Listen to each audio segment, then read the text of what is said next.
Morning everyone. Welcome. Today's topic is cutting in HDPE junctions into an existing HDPE line.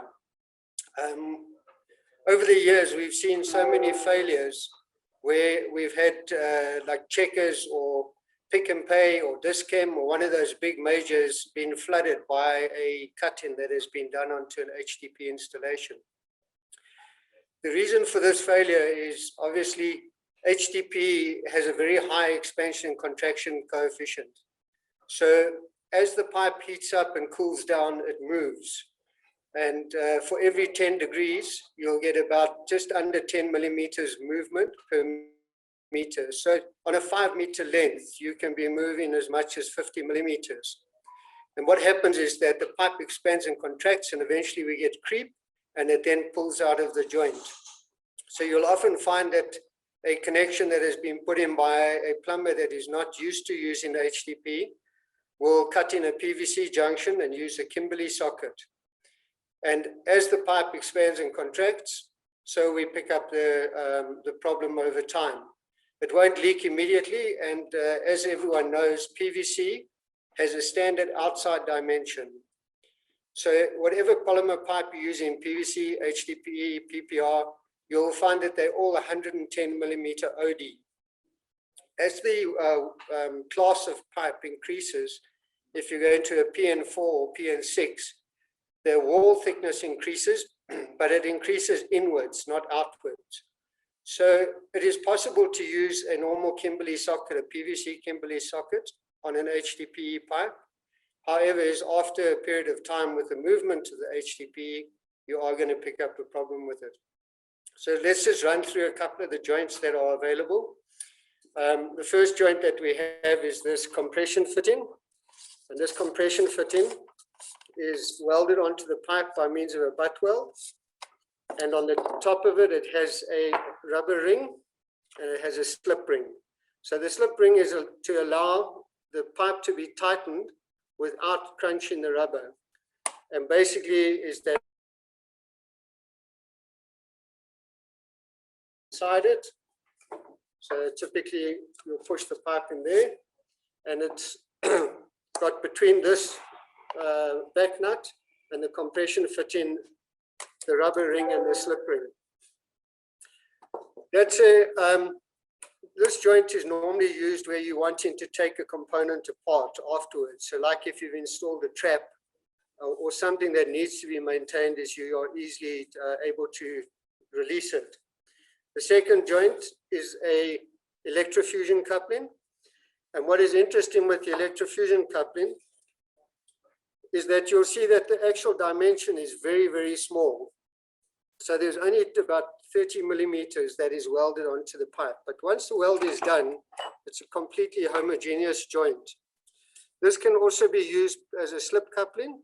And how we do that is that we remove the inner ring.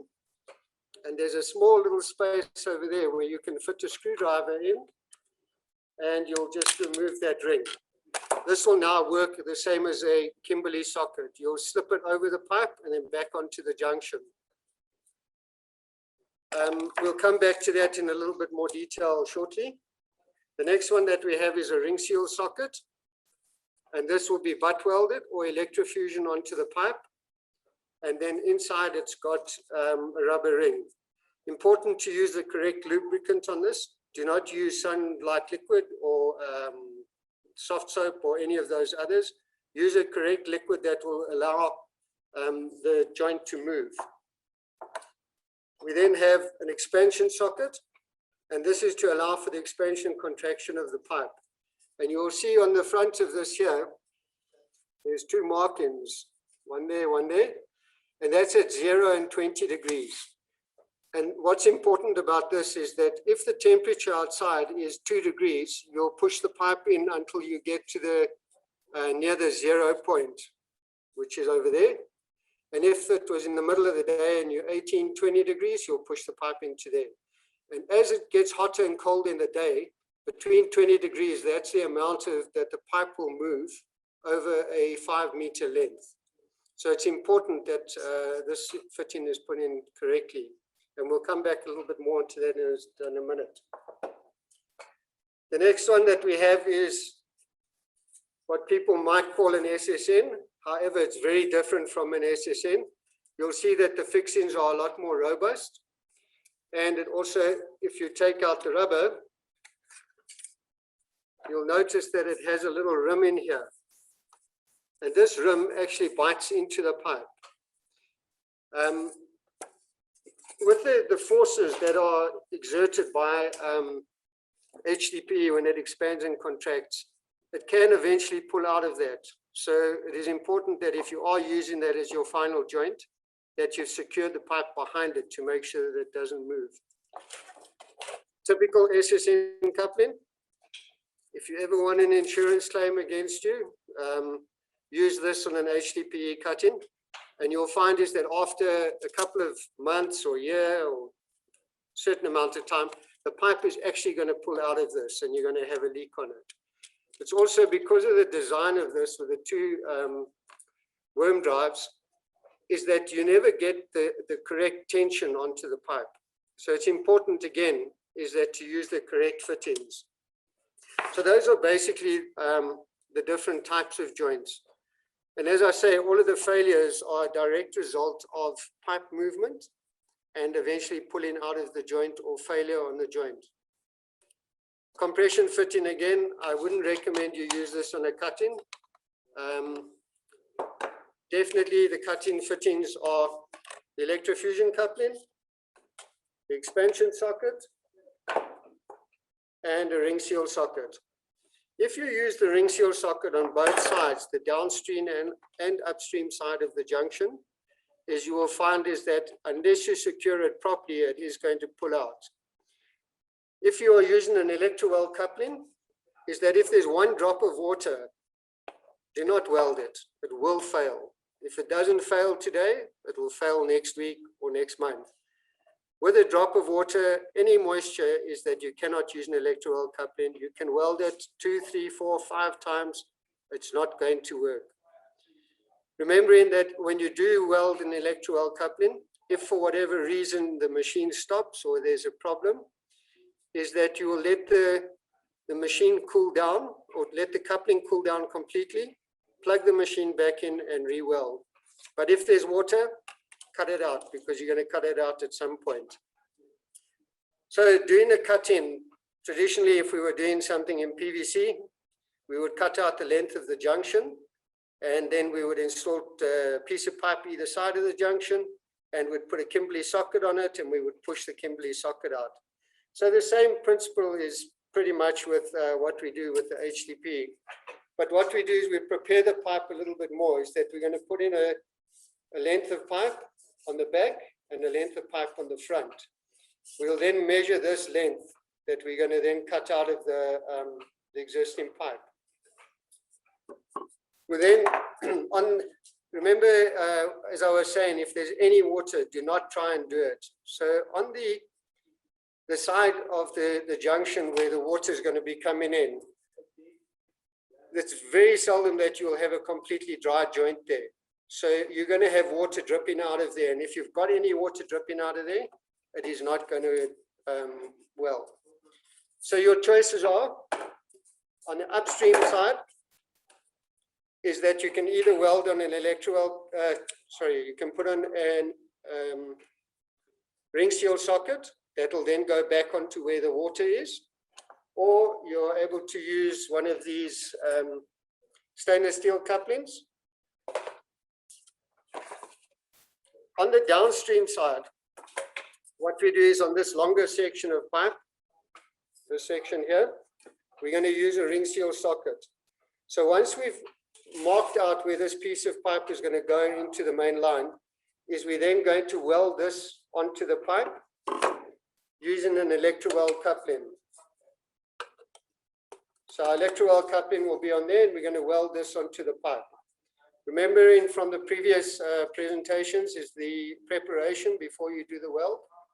And if anybody needs any of that information, please just send me a mail or a WhatsApp and I'll send you through the short WhatsApp video clips. This next section of the expansion socket is the most important part of it. this is where your fixed point is. And you'll actually fix this so that it cannot move. A fixed point is not a piece of a bracket with an M8 threaded rod or an M10 threaded rod. It's got a proper base plate that's mounted onto the soffit, and then the coupling that goes onto the bottom of it. I've got a nice big one so that I can show you roughly what it would look like.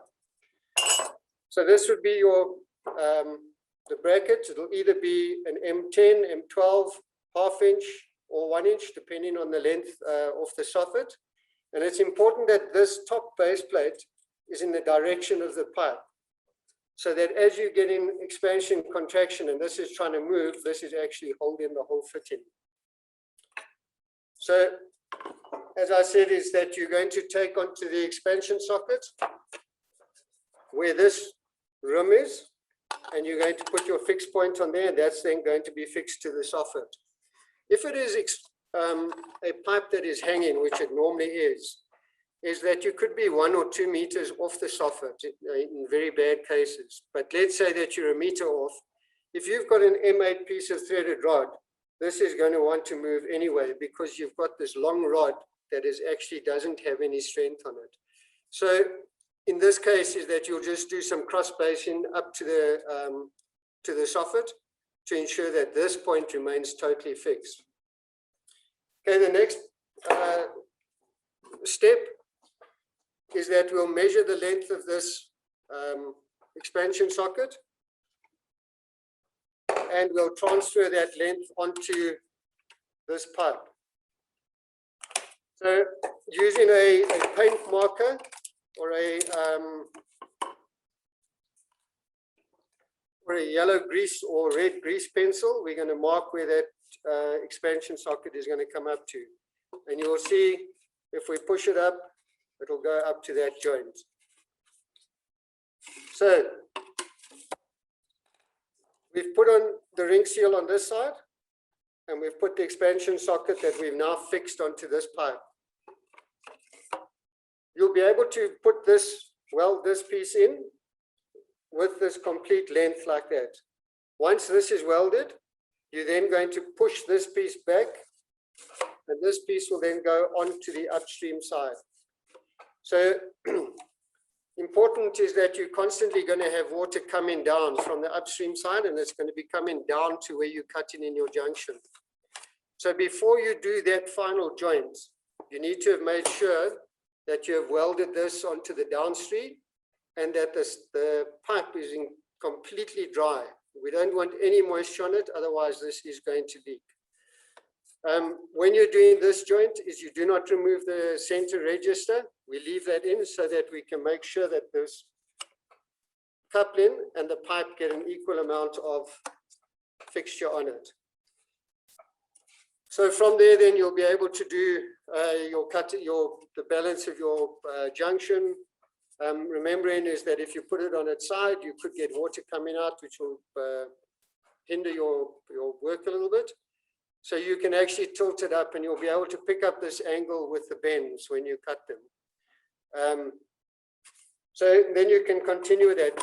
Going back to the expansion contraction, which is really important, is it's important now to make sure that the pipe doesn't pull out of this ring seal socket, which is on the upstream side of the pipe. So in order to deal with that is we have this fitting, which is called an electroweld tape.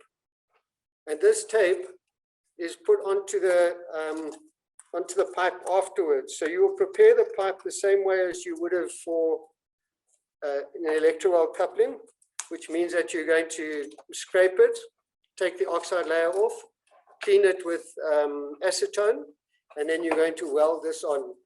And this, on a normal piece of pipe, you would put the coupling on, the electroweld tape, and you would clamp it, and then you would then weld it. So on the 2 probes, you're going to weld it, and that then becomes a fixed point. And from there, you are then able to put another fixed point bracket on there.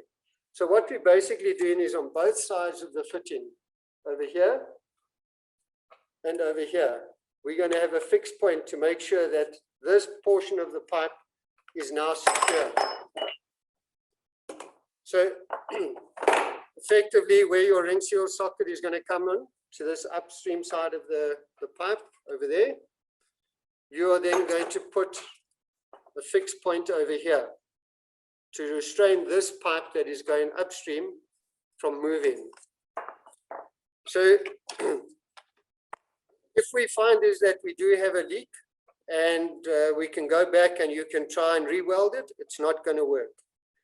If you try and put silicone or any glue or any sort of etching acid, it's not going to work. The properties of HDPE are that they are resistant to most acids.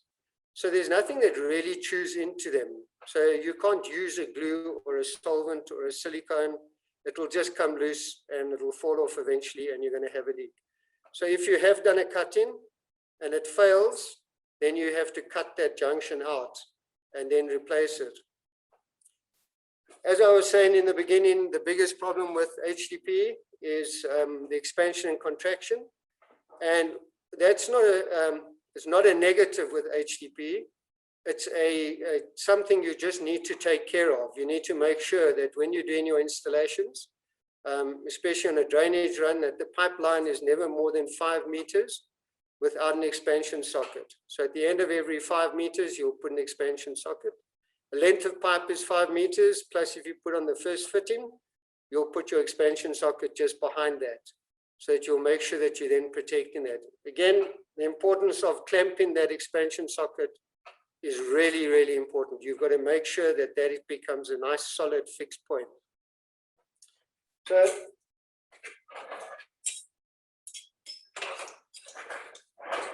you'll see on the various pipe sizes and brackets is that they have different connection sizes. So this is a 1/2 inch. We've got a 16 millimeter. We've got an 8, 10, and 12. And then we go right up to the 1 inch coupling, where we're using a 1 inch connection, and then also up to 2 inch. And the forces that are exerted on HDPE are extreme. So it's important that you make sure that you're using the right bracket and the right support fixing so that the system doesn't fail. Without any exception, every single failure that I've ever seen anywhere on HDPE is because of the installation and preparation side. Preparation, most important when you're going to do a cut-in. Make up that piece first, weld on the expansion, the ring seal socket onto the back of it, and then on the front, then you're going to use your expansion socket to do your joint. With this length on the expansion socket is that once you've welded this electrofusion onto your downstream side and you've got your ring seal onto the upstream, is that you'll cut that in and then you'll move the pipe back.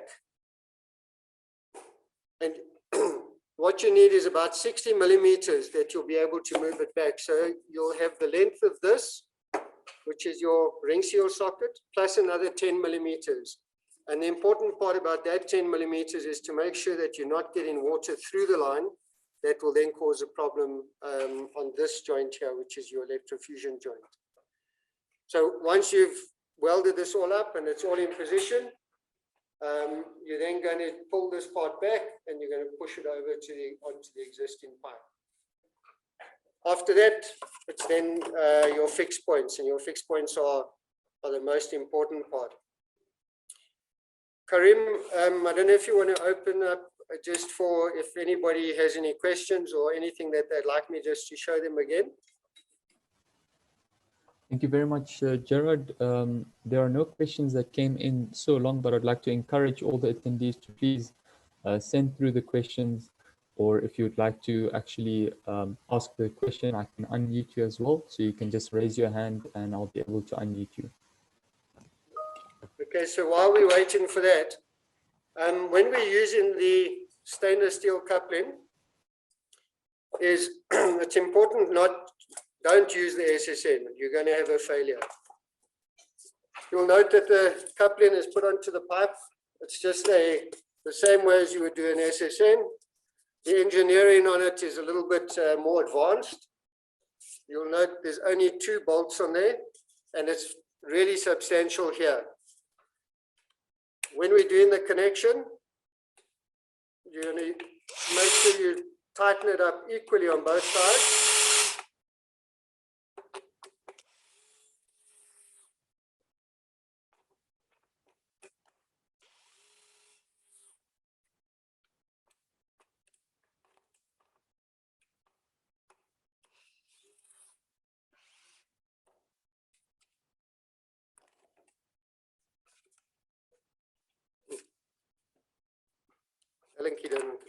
You'll see that we take it all the way up and we tighten it as far as we can.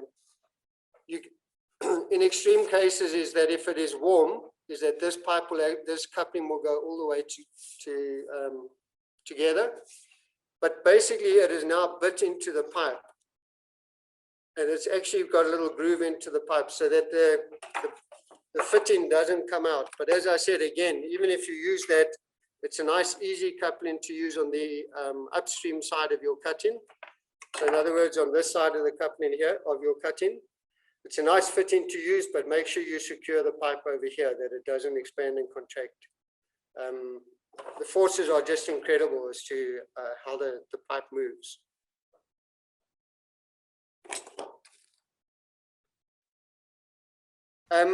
We have a video on the cuttings. And we also have the other videos that we've shown before. If anybody needs one, you're welcome to just contact us. If there's, and we have a lot of WhatsApp videos, and the videos are done in Zulu and in Pedi as well. And to make sure is that when the guys are doing something, that there's opportunity to get it done in their own language that they can then understand. Obviously, a lot of the technical things are always in English words, as I don't know what the Zulu word for electrofusion would be, but yeah, it is available in, as I say, Zulu and Pedi. Great, thanks very much for having me.